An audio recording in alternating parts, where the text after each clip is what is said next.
दोस्तों आज शुरू करते हैं एक्सरसाइज 6.1 क्वेश्चन नंबर 1 करते हैं। इन फिगर 6.13 ये फिगर दी हुई है आपको 6.13 बुक के अंदर। Lines A B and C D intersect at O. A B line है, सी डी लाइन है, ये आपस में ओ पे इंटरसेक्ट हो रही हैं।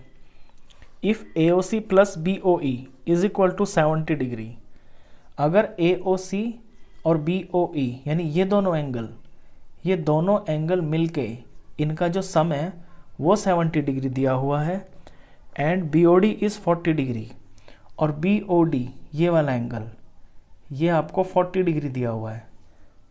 फाइंड बी ओ ई, तो आपको बी ओ ई निकालना है।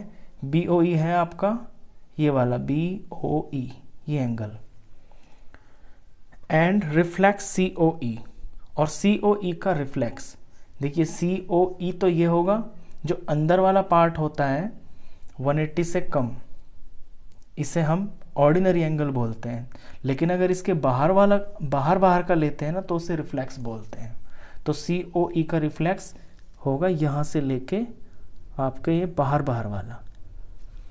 तो ये चीज़ें इसके अंदर गिवन है, दो चीज़ें और दो एंगल आपको निकालने हैं। तो देखिए सबसे पहले फिगर पे ध्यान देंगे। फिगर में आपको अपनी ए ओ बी लाइन के ऊपर आपको 3 एंगल्स दिखाई दे रहे हैं, ए ओ सी, सी ओ ई और ई ओ बी। अब क्योंकि ये स्ट्रेट लाइन पे है तो तीनों के तीनों मिलकर आपके 180 डिग्री के हो जाएंगे। क्यों? क्योंकि लीनियर पेयर है। तो यहाँ से सवाल की शुरुआत करेंगे। तो सॉल्यूशन में angle A O C plus angle C O E plus angle E O B,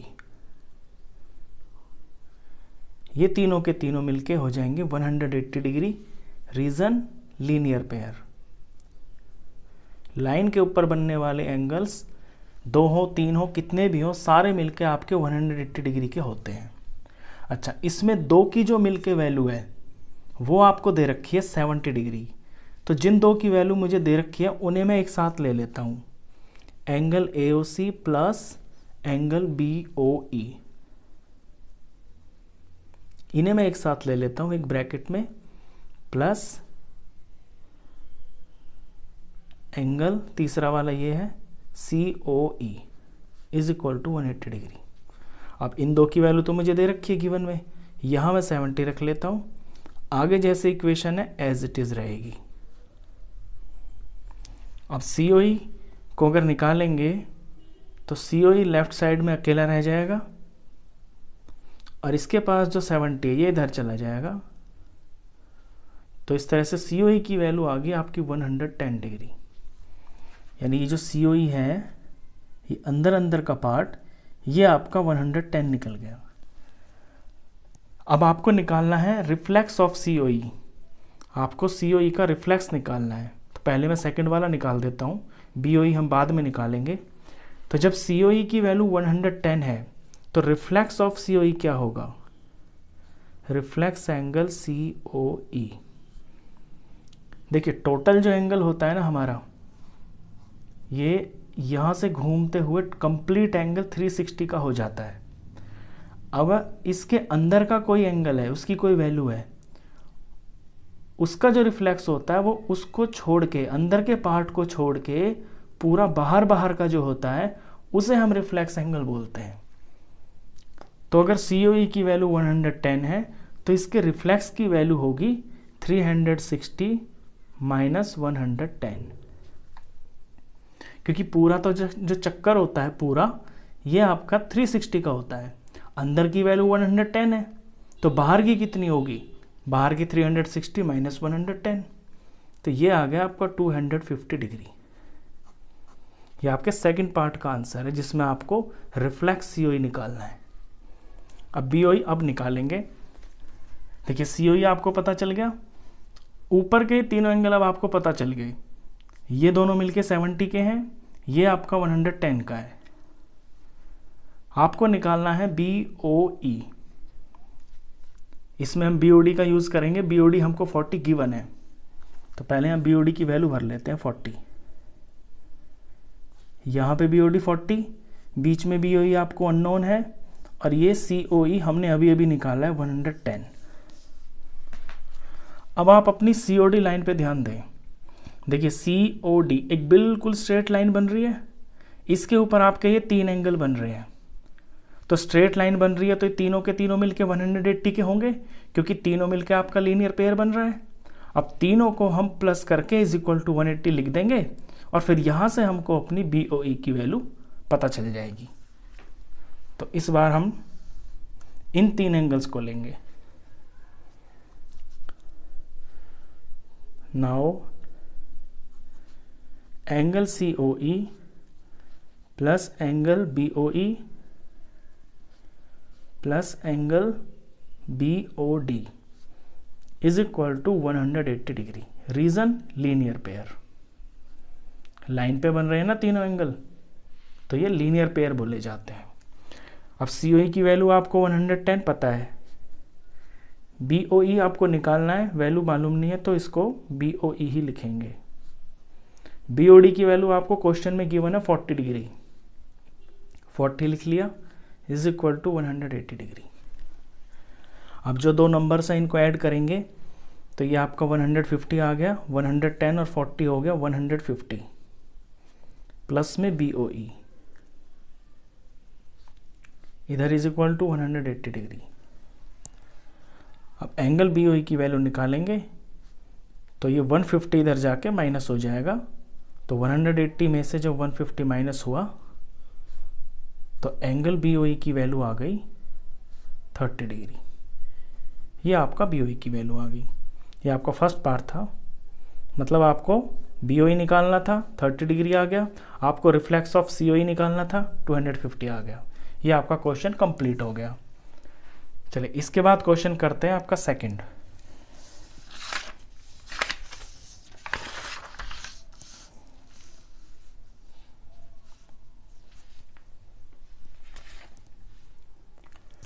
देखिए क्वेश्चन सेकंड की ये फिगर है, बुक में फिगर दी हुई है, क्वेश्चन पढ़ते हैं।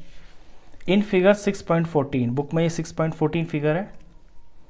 लाइंस XY एंड MN, ये XY और ये MN इंटरसेक्ट एट O, ये O के ऊपर काट रही हैं। If POY is equal to 90 degree, अगर POY इतना एंगल ये 90 डिग्री है, and A ratio B is equal to 2:3, और ये जो A और B पार्ट है इधर, एंगल A और B, इनके बीच में रेशियो दी हुई है आपको 2:3 की। तो ये दो चीज़ें गिवन है आपको फिगर में, एक तो POY इज इक्वल टू 90 दिया हुआ है, और इधर वाले जो A और B हैं इनका रेशियो दिया हुआ है। फाइंड C, तो फिर आपको C की वैल्यू निकालनी है। C है आपका ये वाला, यानी XON की वैल्यू, एंगल XON जो है वो C है, तो इस C की वैल्यू आपको निकालनी है। तो देखिए सबसे पहले हम इसमें यूज करेंगे अपना लीनियर पेयर।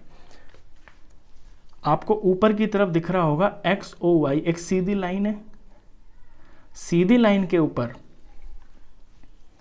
एंगल B और एंगल A और एंगल आपको POY जो दिया हुआ है, ये 3 एंगल दिखाई दे रहे हैं, तो तीनों के तीनों मिलके आपके 180 के होंगे। अभी जस्ट आपने पीछे वाला क्वेश्चन किया है लीनियर पेयर, तो यहां से शुरू करेंगे। तो ये होगा आपका B plus A plus angle POY is equal to 180 degree. ये तीनों के तीनों मिलके आपके 180 डिग्री के होंगे। रीजन लिखेंगे लीनियर पेयर। यहां पे मैंने B और A के अंदर कोई एंगल नहीं लगाया है, क्योंकि एक्चुअली में ये एंगल का नाम नहीं है, ये कोई न्यूमेरिकल वैल्यू है, जैसे कि 50 हो या 30 हो, तो ये नंबर है कोई।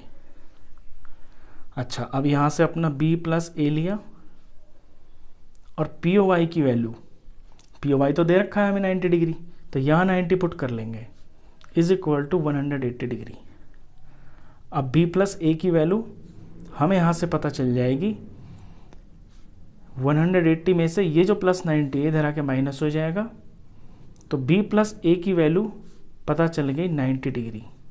180 में से 90 माइनस किया तो 90, यानी जो बी और ए है ना मेरे, ये दोनों के दोनों मिलके 90 डिग्री के हैं। अब दोनों की रेशियो दे रखी है तो मेरे लिए आसान हो जाएगा निकालना। तो सबसे पहले क्या करेंगे, ये जो रेशियो दी होती है हमें रेशियो का सम करना होता है, लिखेंगे सम ऑफ रेशियोज। देखिए ए के हिस्से में है आपके 2 पार्ट, बी के हिस्से में आपके 3 पार्ट, तो टोटल तो 5 पार्ट हो गए ना। तो इन दोनों की सम का जो रेशियो है वो हो गया आपका 5। अब अगर मैं ए की वैल्यू निकालता हूं तो टोटल हिस्से तो है 5, सम ऑफ रेशियोज जो है, और ए के हिस्से में कितना है, ए के हिस्से में है आपके 2 पार्ट, तो यहां पे मैं 2 लिखूंगा, यानी 5 में से 2 हिस्से आपके ए के हैं। और टोटल चीज कितनी है जिसको डिवाइड करना है, वो 90 है, क्योंकि टोटल एंगल 90 है ना दोनों का मिलके, तो ये 90 है। इसे काट के वैल्यू निकालते हैं तो 5 से 90 कट जाएगा आपका, 5 1 जार और ये 18 जार, 18 2 जार 36 डिग्री आ गया। अब बी का पार्ट निकालते हैं, यानी बी की वैल्यू क्या होगी। देखिए टोटल पार्ट कितना है, यानी सम ऑफ रेशियो वो है आपका 5, बी के हिस्से में कितना आ रहा है, 3 हिस्से आ रहे हैं, और टोटल चीज कितनी है जिसको डिवाइड करना है, वो 90 है। तो ये कट के आ गया, 5 1 जार 18 जार, 18 3 जार 54, इसकी वैल्यू 54 आ गई। लेकिन हमें तो इन दोनों में से कोई भी नहीं निकालना ना, हमारा एक्चुअल क्वेश्चन ये है कि हमें तो सी की वैल्यू निकालनी है, लेकिन इनका निकालना पहले ज़रूरी है। ए का तो फिर भी ज़रूरी नहीं है, मैं बताता हूँ अभी आपको क्यों है। देखिए अब आपको सी की वैल्यू निकालनी है। अब जब आप देखेंगे ना, आपका ये जो सी है और ये जो बी है, ये दोनों के दोनों मिलके एक स्ट्रेट लाइन बन रहे हैं। स्ट्रेट लाइन बन रहे हैं यानी कि लीनियर पेयर यानी कि 180 डिग्री। तो b प्लस सी को मैं 180 डिग्री ले लूँगा, वहाँ मैं b की वैल्यू पुट कर दूंगा तो मेरा c आ जाएगा। तो आगे जो क्वेश्चन होगा अब वो इसमें लीनियर पेयर लिया जाएगा। नाउ आप एंगल का नाम भी लिखें, MOX, angle MOX plus angle XON, दोनों मिलके 180 डिग्री। Reason linear pair. अब MOX की वैल्यू है B और XON है आपका C, दोनों मिलके 180 डिग्री। B की वैल्यू जस्ट आपने अभी ऊपर निकाली है 54, तो यहाँ पे 54 पुट कर देंगे, C को एज इट इज छोड़ देंगे, दोनों मिलके 180 डिग्री। तब यहाँ से C की वैल्यू आ जाएगी आपकी, C को अकेला छोड़ देंगे, 180 डिग्री में से ये जो C यहाँ पे प्लस में है ये आपका आके इधर माइनस हो जाएगा। तो C की वैल्यू आपकी हो जाएगी 180 में से माइनस करते हैं 54, 10 में से 4 गया 6, 7 में से 5 गया 2, और यहाँ आपका 126 डिग्री का आपका C है। तो ये इंपॉर्टेंट क्वेश्चन है, बहुत अच्छा क्वेश्चन है। इसमें एक चीज़ आप ध्यान देना कि एंगल ए की मुझे ज़रूरत नहीं पड़ी, तो आप चाहें तो निकाल भी सकते हैं, कोई बुराई नहीं है। अगर आपने निकाल दिया और ना भी निकाले तो आपको ज़रूरत नहीं है, क्योंकि आपको सी निकालना है ना, तो सी के लिए आपको बी की ज़रूरत पड़ रही है। तो ये आपका सेकंड क्वेश्चन था। इसके बाद क्वेश्चन करते हैं थर्ड।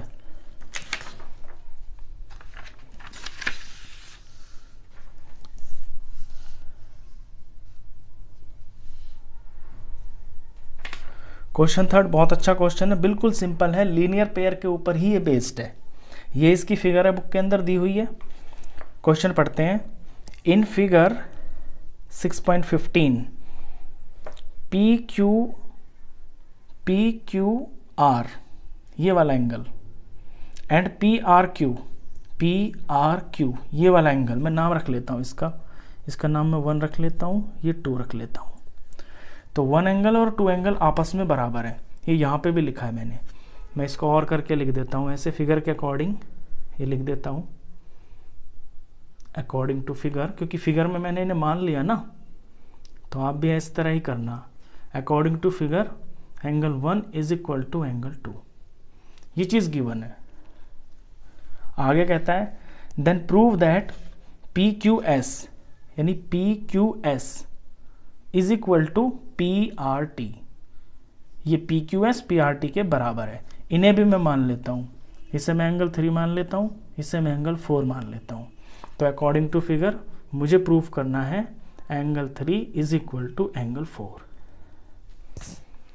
देखिए ज्योमेट्री में ना एंगल्स की नेमिंग करने से आपकी एक्यूरेसी बढ़ जाती है। बार बार एक जैसे नाम लिखने से कंफ्यूज हो जाते हैं, तो नंबरिंग करने से क्वेश्चन हो जाता है। लास्ट में आप अपने रिजल्ट को प्रॉपर एंगल के नाम में रख सकते हैं।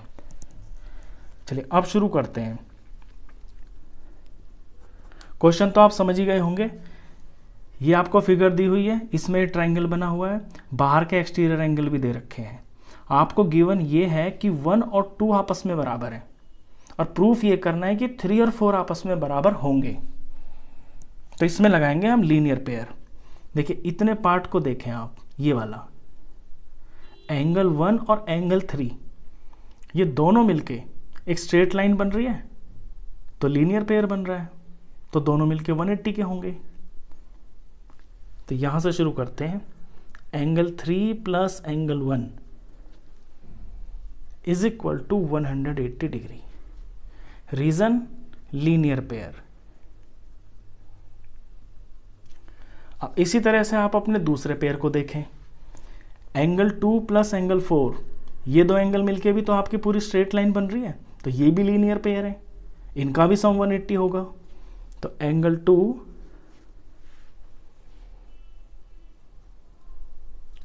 2 plus angle 4 is equal to 180 degree. Reason linear pair. अच्छा ये 1 और 2 हो गए अब आपके। अब ध्यान से देखें कि 3 प्लस 1 भी 180 और 2 प्लस 4 भी 180, तो दोनों इक्वेशन तो आपकी बराबर हो गई। तो 1 इज इक्वल टू 2 है, तो हम लेफ्ट साइड को बराबर रख सकते हैं, यानी 3 प्लस 1 हमारा 2 प्लस 4 के बराबर हो गया। तो यही पुट करेंगे, angle 3 plus angle 1 is equal to angle 2 plus angle 4, क्योंकि ये मेरे बराबर है, इन दोनों की ही वैल्यू 180 है। अब यहाँ पे ये आपका एंगल 3 और ये 1, ये 2 और ये 4, इनमें से ये जो गिवन में एंगल्स हैं मैं किसी एक को एक फॉर्म में बना लूँगा, किसी भी एक तरफ। या तो ये जो 1 है इसे मैं 2 बना लेता हूँ इस तरफ, तो फिर दोनों तरफ 2 हो जाएगा, 2 से 2 कट जाएगा। या मैं ये कर लूँगा, ये जो 2 है इसे मैं 1 बना लूँगा, क्योंकि मेरा 1 और 2 आपस में बराबर है ना, फिर 1 से 1 कट जाएगा, angle 3 is equal to angle 4 आ जाएगा। तो मैं ये करता हूँ कि एंगल 1 को एंगल 2 के बराबर लिख लेता हूँ और एंगल 2 को मैं एज इट इज छोड़ता हूँ। ऐसा मैंने इसलिए किया है ताकि मेरी इक्वेशन में आमने सामने जब दो चीज़ें बराबर होती हैं तो वो आपस में कट जाती हैं। हमें अपना रिजल्ट लाने के लिए ऐसा करना पड़ा, और यहाँ मैं ब्रैकेट में ऐसे लिख दूंगा क्योंकि angle 1 is equal to angle 2 है, ये गिवन में दिया हुआ है। तो यहाँ 1 की जगह मैंने 2 लिख लिया और 2 को मैंने 2 रख लिया अगली वाली में, तो 2 से 2 कट गया। अब जो दिख रहा है आपको वही आपका रिजल्ट है। आपको 3 इज इक्वल टू 4 ही तो प्रूफ करना था, आंसर आ गया। तो angle 3 is equal to angle 4। अब आप इसको अपने बुक की फॉर्म में लिख दीजिए। देयरफॉर 3 का नाम है आपका PQS, ये रहा angle PQS is equal to angle 4 का नाम है PRT, ये रहा PRT। हो गए दोनों प्रूफ, हैंस प्रूव्ड। ये क्वेश्चन हो गया आपका। चलिए ये था आपका थर्ड क्वेश्चन। इसके बाद फोर्थ क्वेश्चन और करते हैं, वो भी इसी तरह का है, लीनियर पेयर का ही है, आसान क्वेश्चन है।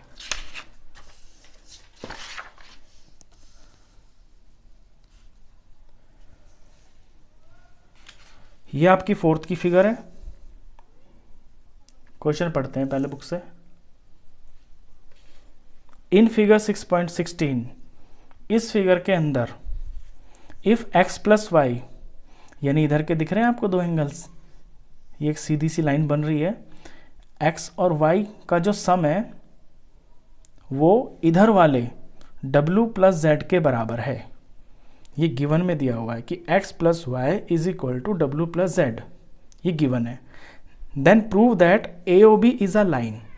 तो आपको प्रूव करना है कि AOB एक लाइन है। लाइन का मतलब है वो सीधी लाइन है, स्ट्रेट लाइन। अब स्ट्रेट लाइन की प्रॉपर्टी क्या होती है? देखिए स्ट्रेट एंगल आपको जानते हैं, स्ट्रेट एंगल होता है 180 डिग्री का। तो अगर कोई एंगल 180 डिग्री का प्रूफ हो जाए तो वो स्ट्रेट लाइन होती है। तो बेसिकली हमें ये प्रूफ करना है कि या तो x प्लस वाई को हम प्रूफ कर दे 180 या w प्लस जेड को प्रूफ कर दे 180। ये करना है इसके अंदर। तो चलिए शुरू करते हैं, गिवन से शुरू करेंगे सॉल्यूशन। सबसे पहले इसके अंदर ये है कि जब भी आपके टोटल एंगल बनते हैं, ये आपके चारों के चारों जो एंगल है ना, ये मिलके एक पूरा सर्कल बन रहा है। जैसे ये है, यहाँ से एंगल बनना शुरू हुआ और यहाँ पे ख़त्म हो गया, तो पूरा सर्कल बन गया। पूरा मतलब कि कंप्लीट एंगल, एक कंप्लीट एंगल बन गया। कंप्लीट एंगल की वैल्यू होती है 360। इस बात का मतलब ये है कि इस फिगर के अंदर आपके जो x, y, z और w है, ये चारों के चारों मिलके 360 डिग्री के होंगे। यहाँ से लिखना है, ये लिखेंगे x plus Y plus z plus w is equal to 360 degree. Reason में लिखेंगे कंप्लीट एंगल।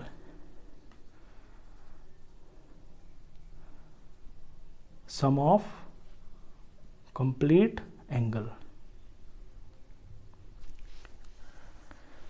अब x प्लस वाई को मैं x प्लस वाई ही लिखता हूं और z प्लस डब्लू को, z प्लस डब्लू की जगह भी मैं x प्लस वाई ही लिख लेता हूं। क्यों लिखूंगा? क्योंकि देखिए मुझे गिवन दे रखा है, मुझे दिया हुआ है कि मेरा x plus Y W plus Z आपस में बराबर है। तो जो w प्लस जेड है वो x प्लस वाई के ही तो बराबर है, तो मैं यहाँ x प्लस वाई लिख सकता हूँ ना इसकी जगह पे। तो मैंने लिख लिया इज इक्वल टू 360। अब आपको यहाँ पे 2x दिख रहे हैं, 2y दिख रहे हैं, यानी 2x और 2y इज इक्वल टू 360। दोनों में आपका 2 कॉमन है, 2 कॉमन ले लेते हैं। तो ब्रैकेट में क्या बचा? यहाँ से बचा आपका x, यहाँ से प्लस, यहाँ से y, ब्रैकेट बंद, इज इक्वल टू 360। अब सिर्फ x प्लस वाई की वैल्यू अगर हम निकालें तो वो क्या हो जाएगी? यहाँ 360 डिग्री है, इनके पास ये जो 2 मल्टीप्लाई में है, ये इधर जाके आपका डिवाइड में हो जाएगा। तो x प्लस वाई की वैल्यू हो गई आपकी 180 डिग्री। तो देखिए यही मैंने आपको शुरू में बताया था कि अगर आप या तो इस तरफ वाले x और y को 180 प्रूफ कर दें तो आपकी लाइन प्रूफ हो जाएगी, या आप z और w को प्रूफ कर दें 180 तो भी हो जाएगी। यहाँ पे आप z और w भी कर सकते थे, x प्लस वाई की जगह आप यहाँ पे ZW ले लेते, तो फिर आपका यहाँ 2W 2Z आ जाता, यहाँ WZ आ जाते, तो W और Z की वैल्यू आपकी 180 आ जाती। इस तरह भी कर सकते थे आप। तो x प्लस वाई को जब आपने 180 प्रूफ कर दिया, इसके बाद आपको बस इतना ही लिखना है कि therefore angle BOC and COA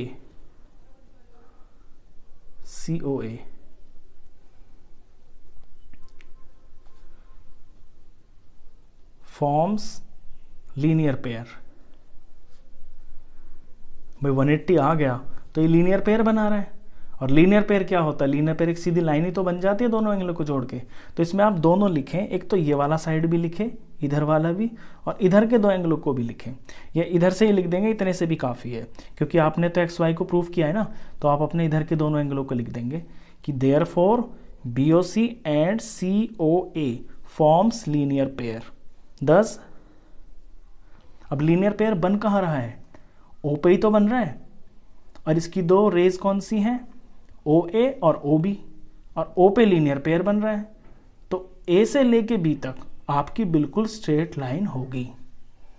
ऐसे रिजल्ट लिखेंगे आप 10 AOB is a straight line. तो ये प्रूफ हो गया कि AOB एक बिल्कुल सीधी लाइन है। ये आपका आंसर हो गया। तो इस वीडियो में बस इतना ही। आई होप आपको ये चारों क्वेश्चंस अच्छे से समझ में आए होंगे। वीडियो अगर अच्छा लगा हो तो प्लीज़ इसे लाइक करना, फ्रेंड्स में, क्लासमेट्स में शेयर करना, और 9th क्लास का कंप्लीट मैथ्स पढ़ने के लिए आप इस चैनल को भी सब्सक्राइब करना। Thank you.